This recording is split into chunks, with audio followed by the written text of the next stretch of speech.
Esse colírio que é usado para presbiopia, né? Um colírio que se fala aí, que é novidade e que nem temos no Brasil, realmente funciona? Funciona por um determinado tempo. Basicamente, ele é para diminuir a pupila, deixar a menina dos olhos menor, e aí a pessoa começa a enxergar melhor de perto, que a presbiopia é essa dificuldade para perto. A eficácia real como substituto do óculos, isso não é real. É para algumas situações, né, que você vai estar usando ele, e mesmo usando esse colírio, às vezes tem a necessidade do tamanho da letra, da luminosidade, você vai ter que ter um auxílio óptico. Saúde em seu lar tem o oferecimento de Unimed Poços de Caldas. Todo começo carrega a beleza do que ainda pode ser.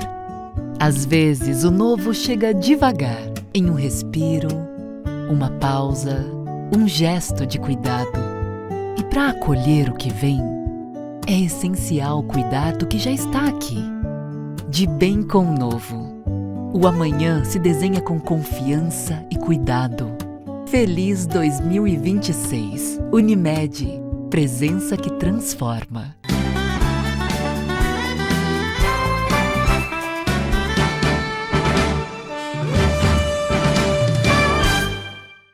Bem-vindos ao Saúde em Seu Lar. E hoje vamos dar continuidade ao primeiro programa com o Dr. Hernani Dias, que é oftalmologista, proprietário, diretor, CEO, podemos chamar assim, do Hospital Clino Oftalmo Laser, que eu estava falando clínica de novo, já é um hospital, gente. Olha para você ver como as coisas evoluíram aqui para o doutor Hernani, né? Com muito trabalho, né, Hernani? Mais uma vez, muito obrigado por você estar aqui, viu? Para a gente dar continuidade ao tema distúrbio de refração. Quem perdeu o primeiro, por favor, vá lá, assista para entender o que o doutor Hernani vai falar agora. Hernani, vamos lá, nós falamos do diagnóstico, agora nós vamos entrar no que interessa, né? Como é que se faz o tratamento? Quais são as opções que nós temos de tratamento hoje, assim, na nossa mão? De um modo geral, os distúrbios de refração não são muito difíceis de se fazer a avaliação se ele for um distúrbio de refração simples. Tá. Vamos falar, se ele não tem outra doença, não tem outra coisa... Tipo um glaucoma, coisa. por exemplo? Não, tipo um ceratocone. Uma ceratocone, tá. Que aí a condução é diferente. Se ele não tiver alterações na sua retina, se não tiver alterações na sua esclera, que é a parte branca do olho, se o seu cristalino for centrado. Então, de um modo geral, os distúrbios de refração simples, nós temos com óculos, né, que resolve a grandiosa maioria dos casos. Certo. Lente de contato. Para todos tem? De um modo geral, a lente de contato abrange todos os distúrbios de miopia, refração. para hipermetropia, presbiopia também? Até para presbiopia. Olha. Só que isso é individualizado. Não são todos os pacientes que conseguem se adaptar, conjugar com o uso das lentes para esse tipo de correção. Presbiopia não é tão simples assim, a adaptação do paciente com lente de contato e sem ter o desconforto visual. Alguns tipos de astigmatismo, esses se adaptam muito bem, né? Inclusive é um dos melhores tratamentos. E o míope, realmente, a lente de contato é outra coisa. A qualidade de visão é bem melhor para o míope do que com os óculos. E as cirurgias refrativas, né? Isso, ela é bem legal, resolve muito bem, porém tem todos os critérios de segurança, tudo que se enquadra para aquele paciente que possa ir ou não. Quais critérios, por exemplo? Vamos miopia, eu quero operar, doutor. Idade, se está tendo progressão ou não, se o paciente tem outro distúrbio ou não, né? Que sem ser uma refração simples. A córnea, ela tem que ter uma espessura mínima para remover aquele grau daquele paciente. Então, tem um protocolo de segurança que a gente faz e é bem rígido para que o paciente seja apto a fazer. Ele é mais importante do que a cirurgia em si. E hoje, que é o que está bem na moda e eu acho que a tendência é aumentar, é aquelas pessoas que já desenvolveram a presbiopia e tendo hipermetropia, astigmatismo, miopia, não importa. Qualquer um deles, depois dos seus 50 anos, 55, a gente consegue resolver colocando uma lente intraocular. A presbiopia? A presbiopia. Olha, gente, quem tiver aí esticando o braço lá, não sei na onde, para poder conseguir ler, e não aguenta óculos, porque, sinceramente, né? E é Você já bem pensou? legal. E é muito interessante, porque você está num restaurante, você quer ver o cardápio, você vai pegar o óculos e põe, e falar que aquela ali tá velha já. Não, mas é verdade. Mas a gente, brincadeiras à parte, então quer dizer que a presbiopia é realmente é top hoje para fazer a cirurgia. É porque você consegue dar liberdade para o paciente. É, né? muito legal. É o slogan do nosso hospital, liberdade para os seus olhos. Porque o paciente presbita, normalmente ele vem acompanhado de outro distúrbio de refração. Tá? Porque a presbiopia vai vir depois dos 40 anos. Uns adiantam um pouco mais, outros um pouco menos. Mesmo que ele seja míope, por exemplo, se eu corrijo a miopia, eu corrigi a miopia, o problema dele para longe. Ele vai ter dificuldade de perto se ele tiver depois de uma determinada idade. E o que é legal hoje, por exemplo, nas cirurgias para as presbiopias, depois dos seus 50, 55 anos, quero deixar bem claro isso, porque a gente tem formas distintas de fazer ela parte cirúrgica e ainda tem como melhorar se ficar algum grau residual, lente suplementar, fazer a correção com o laser por cima, mesmo tendo colocado a lente. Então, ficou bem legal, ficou bem seguro que também. Que bom, isso não é mais recente, né? É novo, isso é novo. Eu não sabia. Isso só serviços tem uma capacidade técnica de avaliação também, né? Sim. Tem que ter o laser, tem que ter, né, a expertise de fazer separar para cada paciente, porque é individualizado cada tratamento. Tá. E se ainda fica algum residual, e hoje em dia a gente faz isso aí, faz exatamente, se ainda ficar algum residual, ainda a gente tem como consertar. Né? Gente, A olha, tecnologia... presbiopia, olha que beleza, né? E você faz, né? No teu hospital? De todas as formas a gente faz. Todas as formas, tem a estrutura, vamos dizer, tecnológica, né? Isso que ajudou bastante, não só das lentes intraoculares, como do laser, né? Como dos exames pré-operatórios para fazer a programação desse paciente, para corrigir esse grau desse paciente. Ficou bem legal. E é definitivo, hein? É importante a gente falar, sempre a gente fala aqui, né, Nani, que é fundamental que cada caso é um caso. Exatamente. Pelo amor de Deus, gente. Eu sempre falo, porque meu amigo fez não sei o quê, porque minha mãe fez isso, fez aquilo. Cada caso é um caso. O doutor Hernão está sendo claro aqui que precisa de uma avaliação muito, muito detalhada. Muita responsabilidade, bem né? Bem colocado, doutora, porque... eu sei. Né, bem colocado, porque o que funciona para um pode não ser a mesma coisa para o outro. Agora, com certeza, em tudo, aliás, né? Agora, o grau de miopia, eu vou deixando, ele estabiliza uma hora? Ou mesmo depois de uma certa idade, ele pode aumentar o grau de miopia, por exemplo? A grande maioria das miopias, sim. Sim. A grande maioria, até em torno de 20 a 25 anos, a gente espera que ela fique estável. Tem uma pequena quantidade, tipos de miopia, né, que são as ditas miopias progressivas, que infelizmente, elas têm um caminho muito ruim, né? Ela vai progredindo com grau, com tratamento, e são esses graus mais altos, né? 20, 24, 28 graus. Só que é uma porcentagem bem pequena do total da quantidade de miopia. São as ditas miopias progressivas. Assim, só em termos de grau, até que grau você pode intervir numa miopia, por exemplo, nessa dificuldade de enxergar de longe? Existe um grau, tipo assim, a pessoa tem lá 14 graus, pode fazer a cirurgia? Depende da idade, tem que ser bem individualizado. Que idade, em média? Para laser...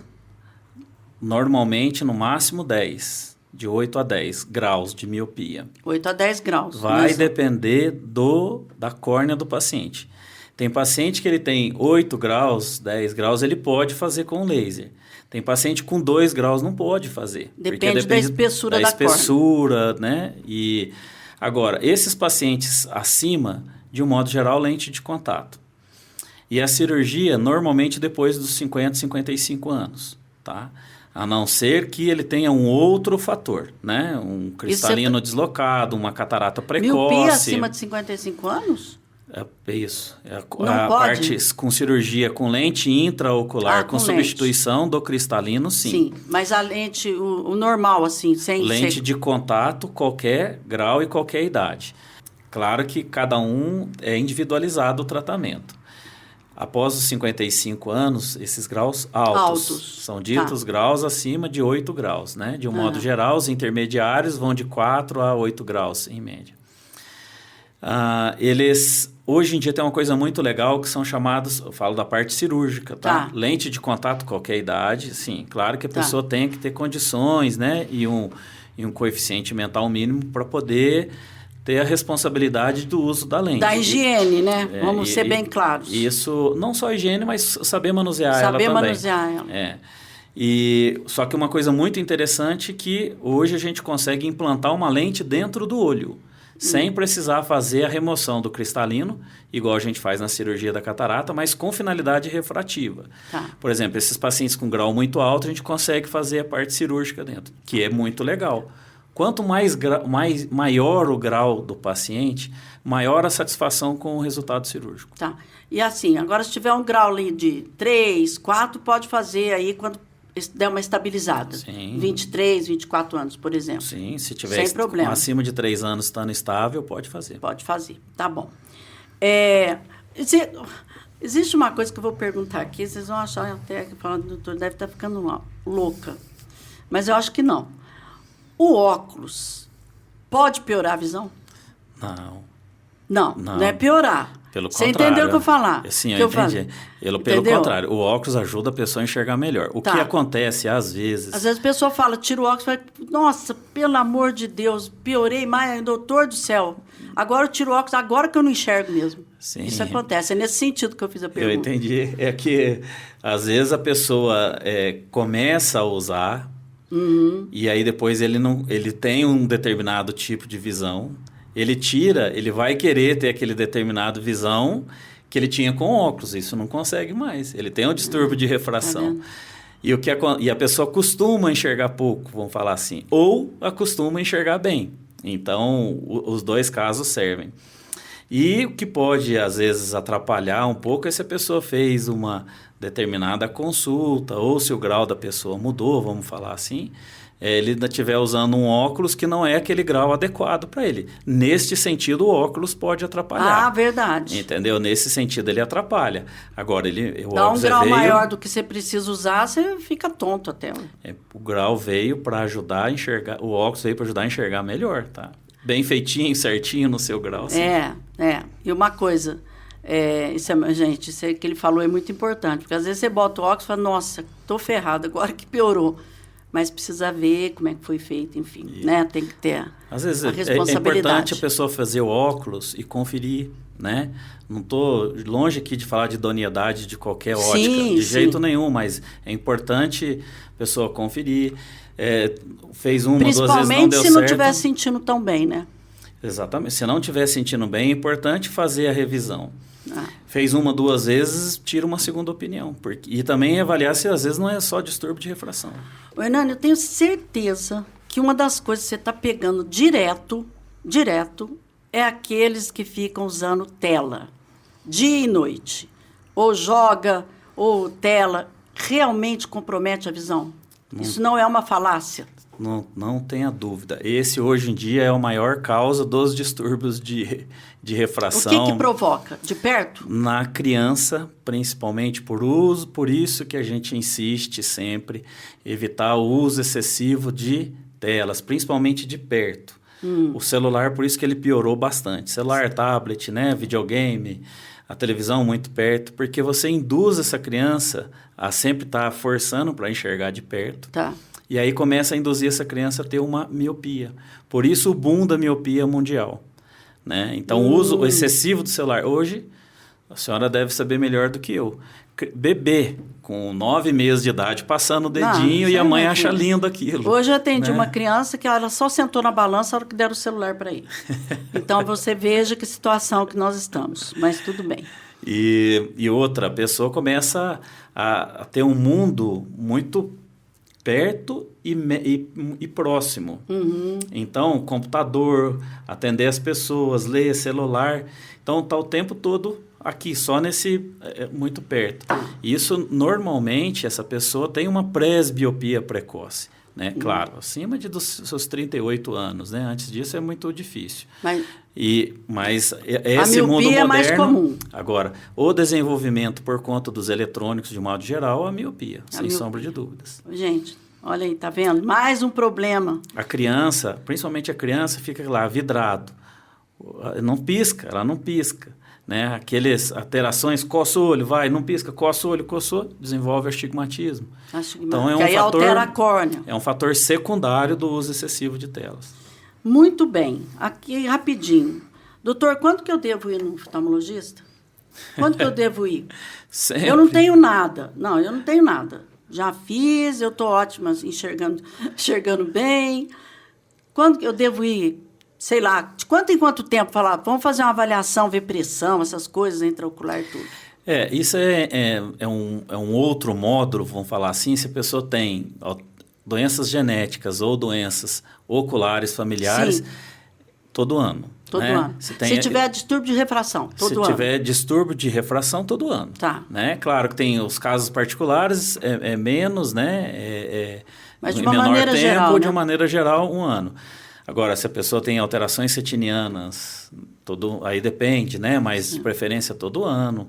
Então... E tem casos que é quase todo mês. Eu não sinto nada, eu não tenho nada, eu estou enxergando bem, beleza. Se tem diabetes, tem que fazer o fundo de olho todo ano. Então, para cada distúrbio de refração especificamente, se você tiver queixas de baixa de visão.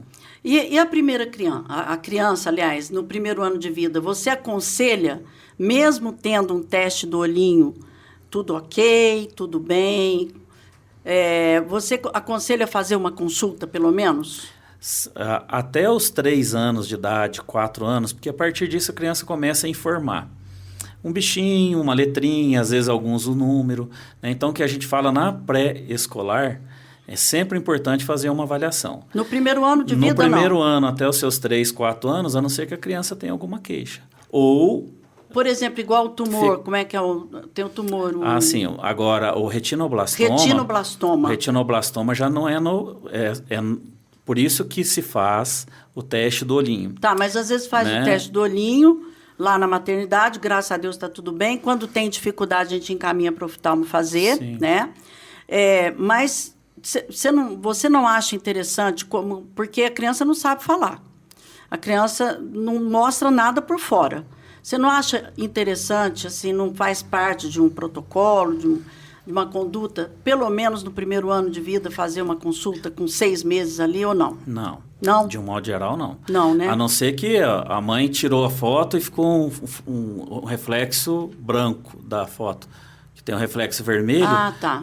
As câmeras hoje em dia não têm dado muito esse reflexo, né? Do celular principalmente. Mas viu aquele reflexo vermelho, qualquer alteração é importante procurar sempre. Melhor pecar por excesso que por Porque falta. Mas não tem essa determinação. retinoblastoma fica uma mancha branca. Normalmente, sim. O teste do olhinho, ele foi criado por conta das crianças com retinoblastoma. Tá. Porque se você faz a detecção precoce, você faz o tratamento e a criança não morre. Né? Tá. Porque ele é extremamente agressivo. Né? Então, você fez o diagnóstico, os pediatras de hoje em dia têm esse treinamento, sim, né, doutor? Sim. Isso tem auxiliado bastante. Viu qualquer alteração, encaminha para a gente dá o segmento ali. Com relação no primeiro ano, com 6 meses, se procura ou não, a não ser que tenha alguma queixa. Caso contrário, não precisa. A não ser que for um estrabismo, aí é outra história, né? Aí é outra situação. Outro capítulo. É um outro capítulo da oftalmologia, que, aliás, são inúmeros, pelo amor de Deus. Nani, eu queria que você deixasse, nós acho que abordamos, já nem precisou falar, eu fazia a pergunta, já falou da importância do teste do olhinho, como nós ganhamos com isso, meu Deus do céu. A população de ser obrigado a fazer o teste do olhinho, que nem o teste do coraçãozinho, o teste da saliva, né? O teste da orelhinha, e assim vamos fazendo o teste, que é isso aí que importa, né? A prevenção. Pode deixar uma mensagem para quem está nos acompanhando até agora, já quero agradecer. Pode deixar uma mensagem. Bom, a gente abordou temas da parte ocular que normalmente são as mais frequentes, né, de baixa de visão. O que a gente entende é que a prevenção sempre é o melhor tratamento, né? A gente abordou temas aqui que, se você identificar isso de uma forma precoce, você Sim. consegue não só enxergar melhor, salvar vidas, né, no caso do retinoblastoma, e tem cura, e tem tratamento, tem opções, não é só óculos, não é só lente de contato e não é só cirurgia. Alguns casos até uma mistura de todos eles. Então, é importante saber que você tem qualquer dificuldade visual, procure o seu médico, né, oftalmologista de confiança, que tem tratamento. E tem formas distintas de tratar. Hernani, eu esqueci de uma pergunta, vai me perdoar. A questão do colírio, rapidinho, esse colírio que é usado para presbiopia, né? Um colírio que se fala aí, que é novidade e que nem temos no Brasil, realmente funciona? Funciona por um determinado tempo, né? Basicamente, ele é para diminuir a pupila, deixar a menina dos olhos menor, e aí a pessoa começa a enxergar melhor de perto, que a presbiopia é essa dificuldade para perto. A gente já usou isso no passado, em alguns casos ainda usa. O problema, ele pode ter efeitos colaterais, como qualquer medicação, né? Isso a gente vê de uma forma individualizada, só que no Brasil ainda não é liberado. Para fora, em vários países, são. Porém, a eficácia real como substituto do óculos, isso não é real. É para algumas situações, né, que você vai estar usando ele, e mesmo usando esse colírio, às vezes tem a necessidade do tamanho da letra, da luminosidade, você vai ter que ter um auxílio óptico para poder enxergar melhor. Então não é o top ainda. Não, gostaria que fosse. Que fosse, né? Mas funciona em alguns casos, em alguns pacientes, né? Ele ainda não é liberado. Ele tem um tempo de vida, né? Pelo menos o que a gente já usou no passado. Esse novo, né? O VIS, que está lá nos Estados Unidos, que está em moda, tem gente trazendo ele. Funciona. O futuro a Deus pertence, né? Vamos Sim. ver se ele vai perdurar tudo isso aí, mas ainda não é liberado. Mas existe, né? Boa pergunta. Ele é uma excelente opção se ele realmente funcionar para as pessoas que passaram dos 40 e não quer usar nada. Pensou, gente? O colírio, pá, né? Estou enxergando Usar de perto. todo dia, estou enxergando de perto. Vamos ver, vamos esperar chegar no Brasil. Muito bom. Né? Aí o doutor Hernani vai ter a experiência com o colírio, né? E a gente pode até informar, né? Na época, realmente, a experiência. Porque tudo, gente, é utilizar, ver a experiência, ver tudo, né, Hernani? A gente precisa ver. Exatamente isso. É isso, gente. Eu quero agradecer muito ao doutor Hernani. Nós vamos deixar aqui o @ do Hospital Clínico Oftalmolês, do Hospital de Olhos, para quem quiser procurar, se acessar, consultar, vai ficar aqui para vocês. Obrigado, viu, meu amigo? Eu que agradeço. O nosso Hospital de Olhos está de braços abertos para poder atendê-los da melhor forma possível.